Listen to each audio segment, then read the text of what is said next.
All right, so we're going to go ahead and continue the long-standing tradition of covering Japanese boxing here on True School Sports. True School Sports, the #1 source for Japanese boxing in America. And I'm so happy to get to this video because this guy deserves his flowers. I feel like he doesn't get enough credit because, you know, he's not under the Mr. Honda Ohashi umbrella, you know, as far as the promoters are concerned.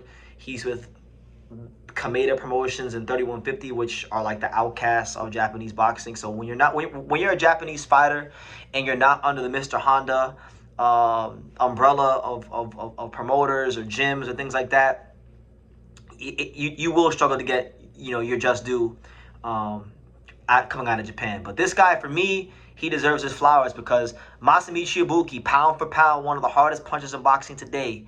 He recently successfully defended the IBF flyweight world title against the former world title challenger and the very game Mexican Rene Calixto. And he showed the world once again that he is not just a power puncher. As he's matured and as he's grown in age, so have his boxing skills. And he has this way about him now of being able to power box his opponents in and around that ring, you know, throwing a very stiff jab, very accurate right hand, got a good left hook. I mean, yes, his punching power is the foundation of what makes him in the sport of boxing, but he's more than that, and he's proved it once again, right? And so you look at Masamichi Yabuki's career, right? You look at him ever since he lost to Kenshiro, because he knocked out Kenshiro nearly 5 years ago. He's still the only man to this day to knock out Kenshiro Teraji. He took Kenshiro Teraji's O. That was at a time where Kenshiro Teraji was looked at as like the unbeatable force, one of the unbeatable forces of Japanese boxing with Naoya Inoue. He was really supposed to be one of those guys that was supposed to break Yoko Goishikin's title defense record, and Yabuki put a stop to all that shit and knocked him out, right, in a great fight. Kenshiro came back like he normally does rematches and knocked Yabuki out in 3 rounds, right? And so you look at Yabuki's career since that fight. He's had what 1, 2, 3, 4, 5. The Calixto fight was his 6th fight since the knockout loss to Kenshiro Teraji in the rematch. And you look at the guys he's beat. I mean, you look at a guy like the first guy he beat was Tang Saksim Siri, who at the time was 24-0, and that win has aged gracefully for him because Tang Saksim Siri hasn't lost since then. You know, Tang Saksim Siri has ran his record all the way up to 40-1. He's literally won, what is that, 16 fights? He won 16 fights since this guy knocked him out, and he's 40-1, and he's now the IBF light flyweight champion of the world. You know, he beat Christian Arnetta, he knocked out and beat the shit out of Sergio Mendoza Cordova, and he beat Masataka Taniguchi. So Siri has proven himself to be one of the most dangerous men in and around these weight classes, and he's really flying that flag high for Thailand boxing right now, right? So that was the first guy he beat after that loss. Beats Ronald Chacon, beats Kevin Vivas, 2 decent wins. Then he beats Sivanathan Nochinga to become a 2-time champion. And Nochinga was a guy that, you know, was one of the better fighters in and around these weights. Power boxed his ass out the ring. Fought Angel Ayala, undefeated Mexican, knocked him out in 12.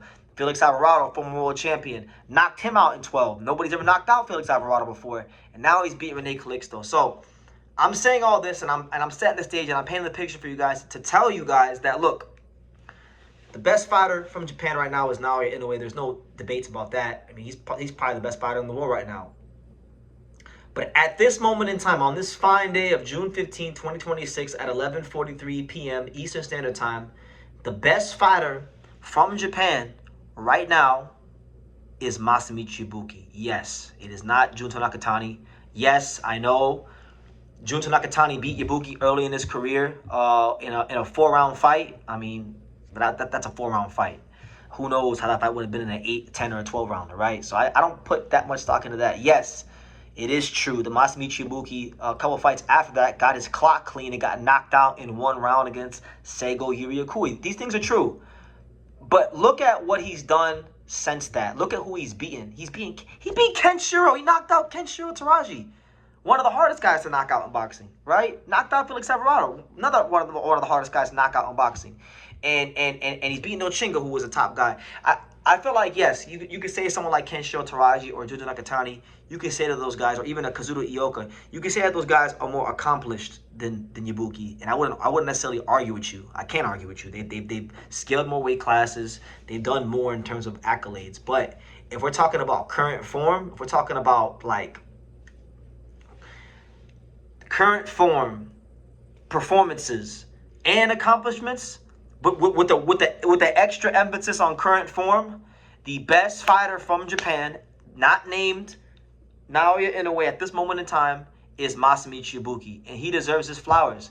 I don't feel like he's generally getting his flowers from the overall fight game, because, like I said, when you're a Japanese fighter from Japan and you're not Mr. Honda, you're not going to be getting that shine on American television. You're not going to be getting that shine in the media like a lot of the other guys can, because Kameda Promotions doesn't have the same influence. But make no mistake about it, Yabuki is putting belt to ass, and he's really showing the world, that he is one of the best fighters in it. And I would even go as far as to say he might be the most underrated fighter in boxing. And I might even say that he's more underrated than Angelo Leo. And you guys know how much I love Angelo Leo. That's one of my best friends in the world. I'm part of the team, this, that, and the third. But I'm not as biased as you guys think. He might be the only fighter in boxing where I might be prepared to accept that he might be more underrated than Angelo Leo, right? Because he never gets talked about the way he should. He never gets his just due. And I'm hoping that for a guy like Yabuki, I mean, I know he's 112 pounds. He was a guy that I wish Bam would have fought. Bam, that's a guy Bam should have been fighting, but that's neither here nor there. I'm hoping that Yabuki could be involved in some big fights, maybe a Kenshiro trilogy fight, or Anthony Olasquaga unification. I want to see him get more big fights and fight on that big stage, because he deserves it. He's an awesome fighter, and like I said, while there might be more fighters from Japan more accomplished than Yabuki at this moment in time, there is nobody right now in terms of current form outside of Inoue that is better than him, that is beating the brakes off of top competition like him. And I just think that needs to be applauded, and that needs to be celebrated, and that needs to be highlighted. And I'm highlighting it here on True School Sports. So Masamichi Yabuki, awesome fighter. If you don't know, well, you better go ask somebody. Well, I am the somebody, and you asked me and I told you. So yeah, that's what it is. Congrats to him on another title defense, and hopefully we can get Yabuki involved in some big fights soon. And I'll just leave it at that.